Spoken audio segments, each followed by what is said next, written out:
Hello, hello, hello. I just wanted to do a quick revision of my review of Habit Rouge Parfum that I had just bought a while ago, and I did. I think I just unboxed it on in live from Fragrance Buy. I had a haul from Fragrance Buy, and I did a unboxing on live, and I tried it at the time. Now I can't remember when it was, or um, or did I have COVID at the time? Because I had COVID not that long ago, and I did unbox this not that long ago. Y'all, if you're here, just say hi, drop your scent of the day, and we are going to be reviewing the Habit Rouge Parfum, the release of 2024.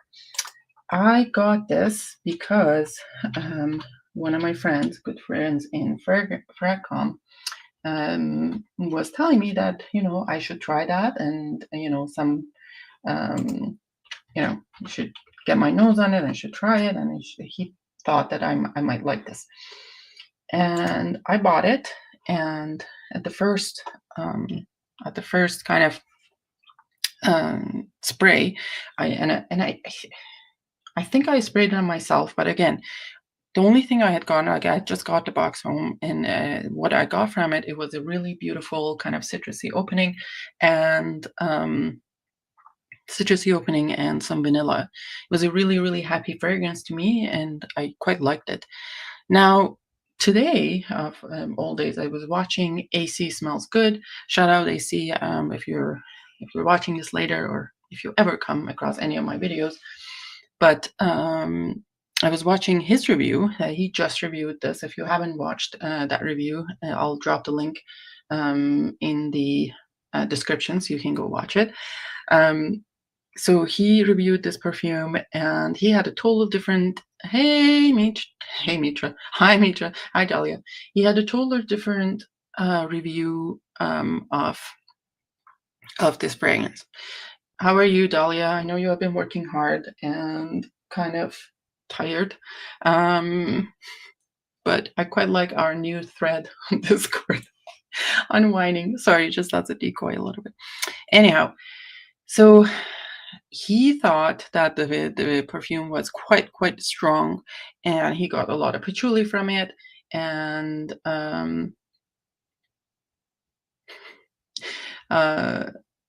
you need a stupidly long intro to let all the slow people filter in. You know what? I'm actually thinking about it. There's another intro that I have. It's about a minute long, so I think I'm going to do that one as an intro. But that's all right. I just wanted to review this, and I was like, I may as well just do it live. I don't want to record the video. This is going to be short. Anyway, so AC Smell Good reviewed it, and he found it that there was a lot of patchouli in the opening, and the perfume was quite strong, and it took a while for it to settle. And he got a lot of leather from it as well. And as I was listening, and I was like, the fuck, what was I smelling then?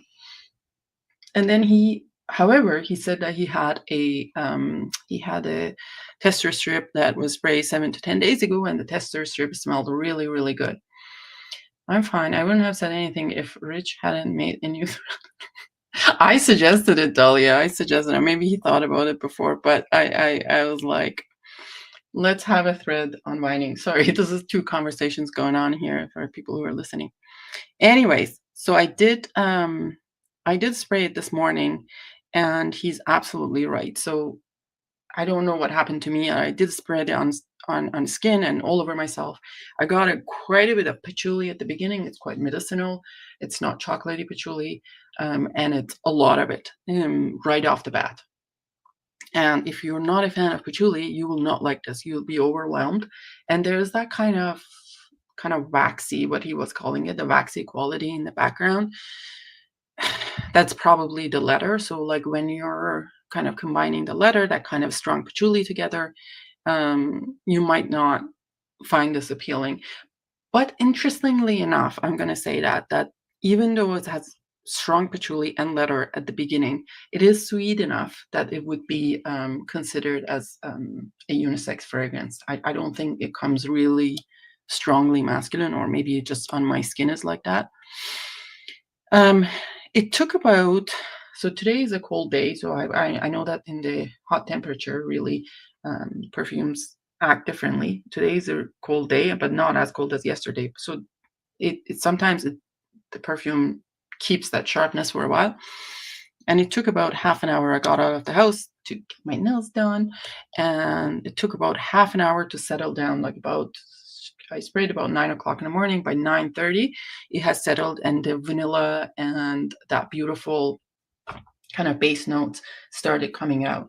I don't get much of rose in this, like if at all. And I know that perhaps that is one of the things that people find a little bit disappointing, because the previous versions of Abbey Rouge were a lot about rose, and it's that kind of like a beautiful dark rose or like spicy rose and different things. In fact, I have tried a dress code. I think I've tried Abbey Rouge dress code from 2016. And that one is a kind of beautiful, kind of darkish, kind of spicy rose to me, as I remember it. Like I've only sprayed it a couple times, that's all. But this is not that. And this is probably part of a problem when you expect something to be a certain way and it's not. Like if you have, been using Abbey Rouge EDT for years and years and years, and you're getting this just to be something strong, and you feel like this will be like a stronger version of Abbey Rouge EDT, and it's not. I can see how that this would be disappointing for you. Anyways, so that's being said, I think on my skin it settles beautifully to a vanilla, kind of that vanilla and citrusy, like the bergamot. Those are the most prominent notes in this one.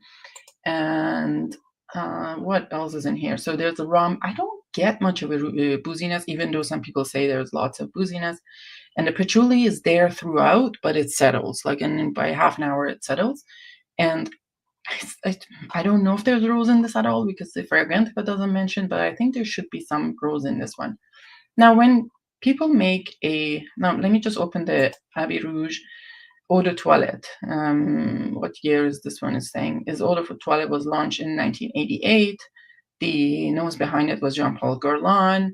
And this one is much more complex. When you look at the notes, there's like lemon, Brazilian rosewood, orange, bergamot, lime, tangerine, basil, rose, carnation, sandalwood, cinnamon, patchouli, jasmine, cedar, vanilla, leather, amber, benzoin, oak moss, and labdanum.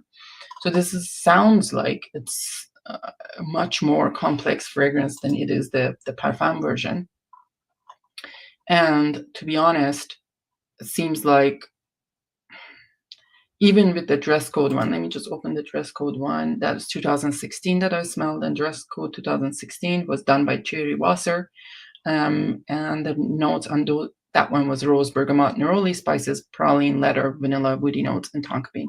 Now, had I smelled that one and this one, and I didn't know the names of the fragrances, I would not know that this is is this the plum tobacco one? No, it's not. There's no plum tobacco in this one.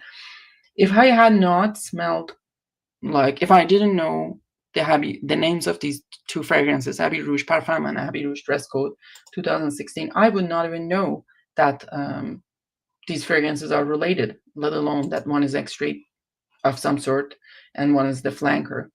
Now there is, let me see, now that you say plum, I'm like interested to know if where is the plum. So this is not the one that there's a plum. There's so many iterations of Abbey Rouge over years. So if you're looking at Fragrantica, there's the Abbey Rouge Privé.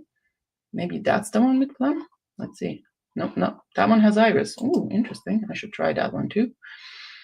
Abbey Rouge Privé, there's Eau de Toilette, Eau de Parfum, Abbey Rouge L'Instinct, L'Abbey Rouge L'Eau. There is L'Abbey Rouge Extrait, this is the old extrait, and that was done in 2008 by Thierry Wasser. And that one has a lot more essences. Like when you look at this one and the EDT, the notes are the same. So I'd assume the Abbey Rouge lovers, the EDT lovers, would be very happy with Abbey Rouge Extrait that was done by Thierry Wasser, because notes are almost the same. And then what else is in here in Abbey Rouge family? There is Abbey Rouge Dress Code, Sport, There's Eau de Cologne. There is Resco 2017, Abbey Rouge Léger, and Resco 16 and 18 again.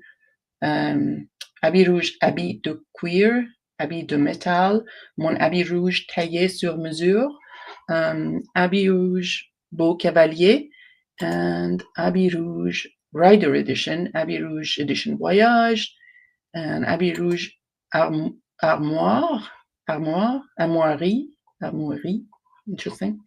Anyway, so all in all, I'm gonna say this is a beautiful fragrance, and for the price that you can find at discounters, now that it's on Fragrance Buy, and I think other discounters have it, it worth the money. I would still wear it, and I'm happy to have it in my collection. But I can understand if you were expecting like the Abbey Rouge extrait that came out from Thierry Wasser, kind of like, or the stronger version of EDT, you may not be happy with this one.